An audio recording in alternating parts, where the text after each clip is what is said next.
नमस्कार दोस्तों, स्वागत है आपका न्यूज एंड एनालिसिस। आज का मुद्दा ये है कि यूक्रेन ने अपने ही न्यूक्लियर प्लांट पे एक बम चलाया है। बम और गोला की 7 से 8 गोले अपने ही न्यूक्लियर प्लांट पे चला दिया। आखिर ऐसा यूक्रेन ने क्यों किया? यूक्रेन पहले भी ऐसा कर चुका है। यूक्रेन ने पहले नाटो देश पोलैंड पर अटैक किया और ये बताने की कोशिश किया कि ये काम रसिया ने किया है, ताकि सारे नाटो देश मिलकर रसिया पर एकाएक हमला कर दे और रसिया पूरी तरह तबाह हो जाए। लेकिन आपने एक छोटी सी कहानी सुनी ही होगी, अगर बार बार आप कहेंगे शेर आया और मजाक करेंगे तो सब विश्वास भी नहीं करेगा। ऐसे में जैसे ही जर्बिया में न्यूक्लियर पावर प्लांट के ऊपर ब्लास्ट हुए तो तुरंत रसिया ने अपने बड़े बड़े डिफेंस के ऑफिसरों को बुलाया और सामने करके बता दिया कि उसने ये नहीं किया, ये काम यूक्रेन ने किया है। तो अब बताइए, यूक्रेन अपने ही न्यूक्लियर पावर प्लांट पे हमला क्यों करेगा? उसका सबसे बड़ा कारण ये है, यह न्यूक्लियर पावर प्लांट उस 15% क्षेत्र में है जिसपे रूस ने कब्जा करके रखा है और वहाँ पे ज़्यादातर लोग रूस के समर्थित लोग हैं। अगर वहाँ पे ब्लास्ट होता है तो वहाँ पे जो त्रासदी होगी उसमें ज़्यादातर लोग रूस समर्थित ही मरेंगे। ये यूक्रेन का सोचना हो सकता है। दूसरा कारण ये हो सकता है कि यूक्रेन दुनिया से सिंपैथी चाहता है। अब देखिए, रूस ने हमला किया है यूक्रेन पे, बहुत सारे देश उसके खिलाफ है, लेकिन भारत जैसे जो देश है, क्योंकि भारत का रूस ने बुरे समय में साथ दिया है, ऐसे भारत के लोगों का एक सॉफ्ट कार्नर रूस की तरह है। लेकिन एकाएक बताइए, रूस की वजह से लाखों लोग मर गए, तड़प तड़प के मर गए। तो भारत के लोग या अन्य जो लोग जो रूस के समर्थित थे, उनके दिमाग में भी रूस के खिलाफ खराब इमेज आएगा।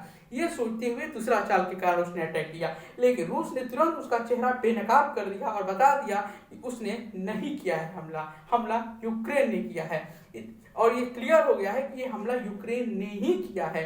अब न्यूक्लियर पावर प्लांट पे हमले से क्या हो सकता है, ये आप जानना चाहेंगे तो आप चेर्नोबिल न्यूक्लियर पावर प्लांट का जो ब्लास्ट है उससे देख सकते हैं। कहा जाता है कि वो nuclear power plant blast America के द्वारा हिरोशिमा पे किए गए परमाणु हमले के 40 गुना ज्यादा ताकतवर था। वहां के आसपास के जो पेड़ पौधे सभी थे, रेडिएशन के कारण लाल होकर सूख गए थे।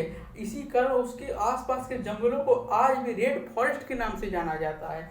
सोच सकते हैं उसका न्यूक्लियर पावर प्लांट ब्लास्ट से जो रेडिएशन फैलता है उससे क्या होता है। लेकिन एक बात बता दें आपको, जब भी रेडिएशन फैलता है, हवा पानी ये सब, ये नहीं देखता है कि यूक्रेन के ये रसिया को, तो दोनों को मारेंगे। ऐसे में मानवता के लिए जो गलत कदम यूक्रेन उठा रहा है, क्या इसके बाद यूरोपियन देश उसके साथ बने रहेंगे? अमेरिका उसके साथ बना रहेगा? क्या मानवता की दुहाई देने वाला अमेरिका या फिर यूरोपियन कंट्री अब भी यूक्रेन का साथ देंगे? क्योंकि यहाँ पे रसिया की कोई गलती नहीं है। सारा हमला, जो भी हमला किया गया है, यूक्रेन के द्वारा किया गया है। यूक्रेन अब आग से खेल रहा है।